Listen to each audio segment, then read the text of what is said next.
Don et Sarah sont dans la voiture et emmènent Marie à l'hôpital parce qu'elle a du mal à respirer.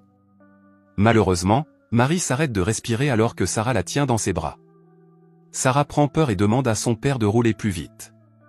Arrivée à l'hôpital, Marie est emmenée aux urgences où l'équipe médicale fait de son mieux pour la sauver. Cependant, tout ce qu'il voit sur le moniteur, c'est une ligne plate. L'histoire remonte à 20 ans, lorsque Sarah et sa sœur Amy dînent avec leurs parents, Don et Irene. Sarah avait prévu d'aller à une fête après le dîner, mais lorsqu'elle a demandé à son père, il a refusé et lui a dit d'aller dans sa chambre. Cependant, ce soir-là, Sarah se faufile par la fenêtre et se rend à la fête avec son petit ami Chris. Ils dansent ensemble et Chris chante une chanson pour exprimer son amour pour elle. Pendant ce temps, le père de Sarah remarque que la jeune fille n'est pas dans sa chambre, malgré son avertissement. Don considère Sarah comme un problème. Le lendemain matin, lorsque Sarah rentre chez elle avec son petit ami, son père remarque que Don et Sarah se disputent et Don lui dit de respecter ses règles. Alors que Sarah discute avec sa sœur et sa mère de son projet de quitter la maison à 18 ans et de parcourir le monde après avoir trouvé un emploi, Don surprend toute leur conversation en se tenant derrière la porte. Plus tard, Don se rend au sous-sol et pousse la bibliothèque, révélant ainsi une porte secrète. 3 mois plus tard, Sarah obtient son diplôme. La mère de Sarah lui dit que son père passe trop de temps au sous-sol. Le même jour, lorsqu'Irene va faire des courses, sa sœur n'est pas à la maison non plus. Don demande à Sarah de l'aider à déplacer un carton dans la cave. Don pousse la bibliothèque sur le côté et Sarah est surprise de voir la pièce secrète.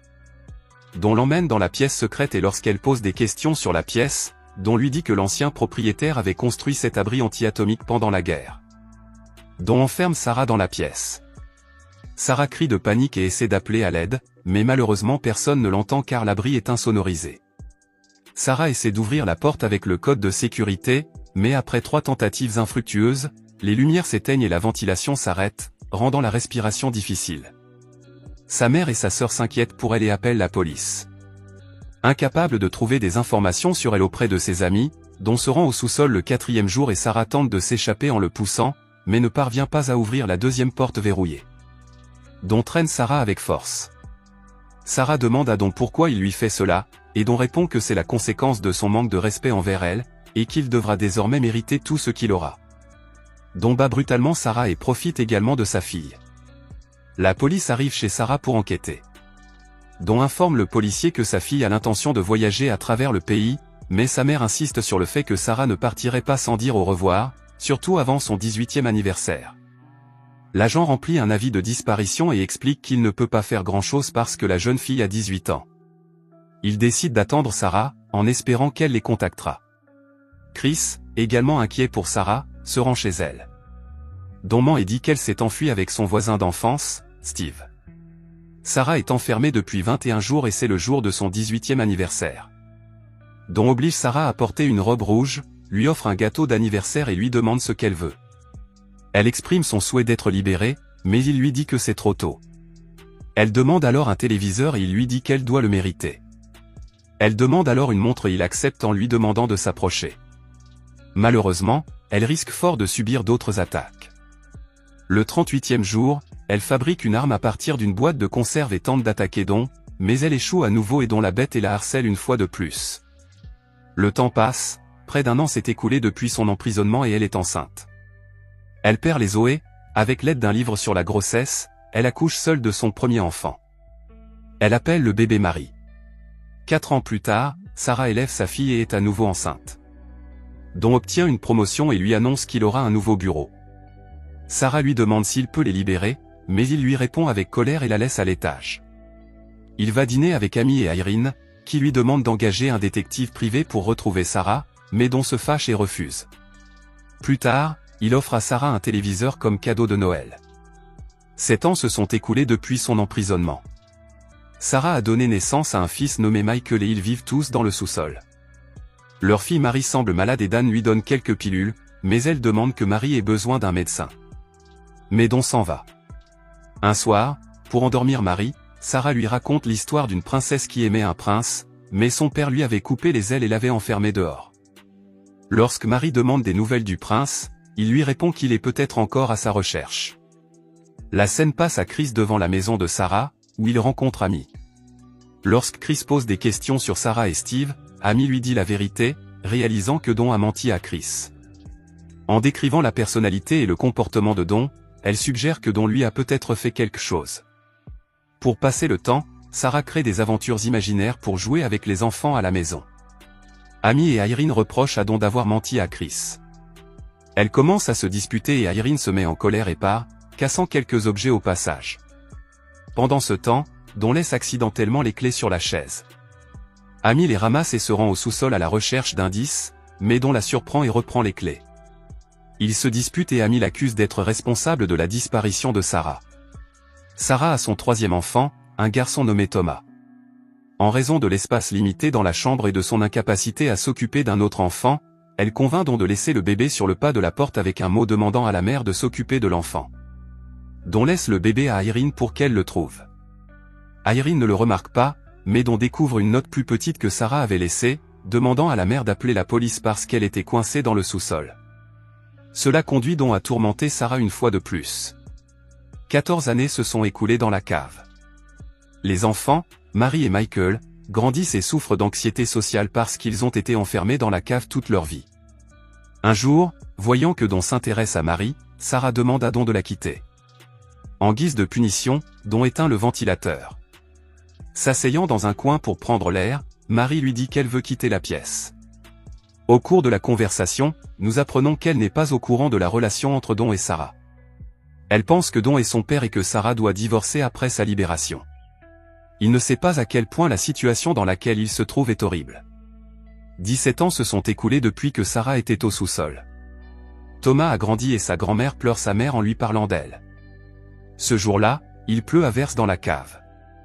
Sarah remarque une fuite dans le plafond. Elle grimpe dans le placard et commence à creuser avec une cuillère. Sarah passe toute la nuit à creuser. Elle est à nouveau enceinte. En creusant, elle ouvre un trou dans le jardin et lance un signal lumineux pour appeler à l'aide. Un homme voit le flash, mais au lieu de vérifier la source, il sonne à la porte et alerte Don. Ce dernier descend en colère et bat brutalement sa fille enceinte. En la battant de la sorte, la fille fait une fausse couche et donne naissance à un enfant mort, que Don enterre dans le jardin. Cela fait maintenant 18 ans qu'il est dans la cave. Don arrive à la cave et Sarah lui demande des nouvelles de Thomas. Don dit qu'il va bien et qu'il jouera au football et au baseball. Mary et Michael demandent à Don quand ils sortiront de là et Don répond que tout dépend de sa mère. Si elle apprend à se comporter correctement, ils seront tous libres. Après le départ de Don, Mary et Michael traitent Sarah de façon très irrespectueuse, la rendant responsable de leur emprisonnement et la bombardant de questions auxquelles elle ne peut répondre. Sarah s'énerve et devient furieuse. Elle commence à casser des objets et à jeter des tables et, épuisée, s'effondre sur le sol en pensant à Chris et à leurs moments heureux. Ses enfants lui mettent une couverture, nettoient la chambre et remettent tout en place lorsqu'elle se réveille. Ils s'excusent auprès d'elle. Sarah leur dit alors que, puisqu'ils sont maintenant assez grands, elle peut leur révéler la vérité qu'elle leur a cachée pendant de nombreuses années. Elle leur dit que l'histoire de la princesse qui leur raconte son histoire au lit est la sienne et que Don n'est pas seulement leur père, mais aussi le sien. En entendant cela, les deux enfants sont choqués et paniqués, et Mary tombe de sa chaise. Sarah les calme et leur dit qu'elle les aime beaucoup. Don est le seul à blâmer. Un an plus tard, lorsque Don descend au sous-sol et insulte Sarah pour son apparence, provoquant l'attaque de Michael, Sarah arrête son fils et Don remonte à la surface. Don ne va pas bien non plus. Il se dispute constamment avec sa femme, est licencié et sa maison est menacée de saisie. L'état de la maison commence à se détériorer. Don a du mal à payer les factures de tant de personnes, alors il essaie de tuer Sarah et ses enfants en pompant l'air pollué de la voiture dans le système de ventilation. Mais il échoue car Thomas surprend Don dans le garage et interroge son grand-père sur ce qu'il fait. Don lui répond qu'il vérifie le nombre de kilomètres que la voiture peut parcourir. Don hésite et décide de ne pas les tuer. Il se rend au sous-sol pour les examiner et constate qu'ils vont bien et qu'ils dorment encore. 20 ans se sont écoulés dans la cave. Mary a des problèmes respiratoires et souffre de graves crises d'asthme qui nécessitent des soins médicaux. Lorsque Don arrive, Sarah le supplie de les emmener à l'hôpital. Il refuse d'abord, disant qu'elle le dira à tout le monde, mais après qu'elle ait fait trop de demandes, il les emmène d'urgence à l'hôpital. C'est la même scène qu'au début du film. Les médecins tentent de sauver Mary. Sarah est extrêmement inquiète pour la vie de Mary et est vraiment soulagée lorsque les médecins la sauvent. Un médecin inquiet demande les antécédents médicaux de Mary. dont lui apprend que Marie est scolarisée à la maison et qu'elle n'a été soignée qu'avec des remèdes maison. Sarah a l'air fatiguée et parcourt lentement l'hôpital, à la recherche d'une issue. Sarah lui demande si elle peut aller aux toilettes, mais Don refuse de la laisser partir. Alors que Don détourne le regard, elle renverse de l'eau sur le formulaire médical et s'en va.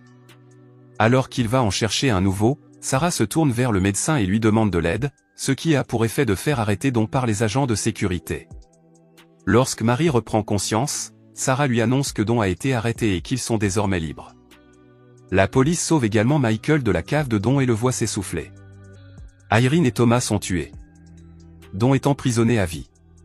La scène passe à Marie, Michael et Thomas en train de jouer, tandis que Sarah est assise avec sa mère et sa sœur. Chris arrive en moto et emmène Sarah se promener. Il regrette de ne pas avoir essayé de la retrouver et de ne pas avoir cru à l'histoire de son père. Ils parlent de leur projet d'adolescent et Chris lui offre un casque rose qu'il lui avait acheté quand elle avait 18 ans. Ils font ensuite un tour ensemble.